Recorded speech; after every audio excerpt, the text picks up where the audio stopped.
Shri TN. Seshan का नाम तो सभी ने सुना होगा, जो देश के मुख्य चुनाव आयुक्त थे। उनके द्वारा लिखी गई आत्मकथा पुस्तक में एक मार्मिक घटना का उल्लेख है।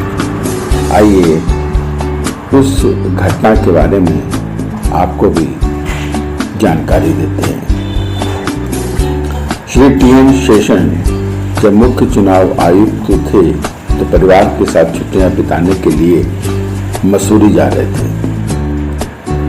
परिवार के साथ उत्तर प्रदेश से निकलते हुए रास्ते में उन्होंने देखा कि पेड़ों पर गौरैया के कई सुंदर घोंसले बने हुए हैं। यह देखते ही उनकी पत्नी ने अपने घर की दीवारों को सजाने के लिए गौरैया के 2 घोंसले लेने की इच्छा व्यक्त की, तो उनके साथ चल रहे पुलिसकर्मियों ने तुरंत एक छोटे से लड़के को बुलाया जो वहां मवेशियों को चरा रहा था। उसने पेड़ों से तोड़कर 2 गौरैयों के घोंसले लाने के लिए कहा।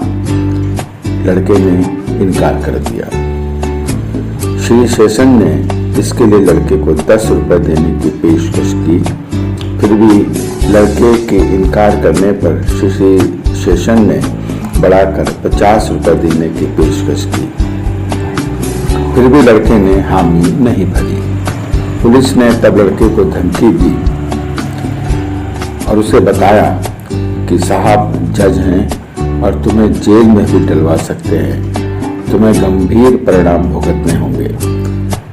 लड़का जब श्रीमती श्री शेषन के पास गया और कहा, साहब मैं ऐसा नहीं कर सकता, उन घोंसलों में गौरैया के छोटे बच्चे हैं। अगर मैं आपको 2 घोंसले दूं तो जो गौरैया अपने बच्चों के लिए भोजन की तलाश में बाहर गई हुई है, जब वह वापस आएगी और बच्चों को नहीं देखेगी तो बहुत दुखी होगी, जिसका पाप मैं नहीं ले सकता। यह सुनकर श्री टी.एन. शेषन दंग रह गए। श्री शेषन ने अपने आत्मकथा में लिखा है, मेरी स्थिति, शक्ति और आईएएस की डिग्री सिर्फ उस छोटे अनपढ़ मवेशी चराने वाले लड़के द्वारा बोले गए शब्दों के सामने पिघल गई। पत्नी द्वारा घोंसले की इच्छा करने और घर लौटने के बाद मुझे उस घटना के कारण अपराध बोध की गहरी भावना का सामना करना पड़ा। दरअसल ये जरूरी नहीं कि शिक्षा और महंगे कपड़े मानवता की शिक्षा दे ही दें।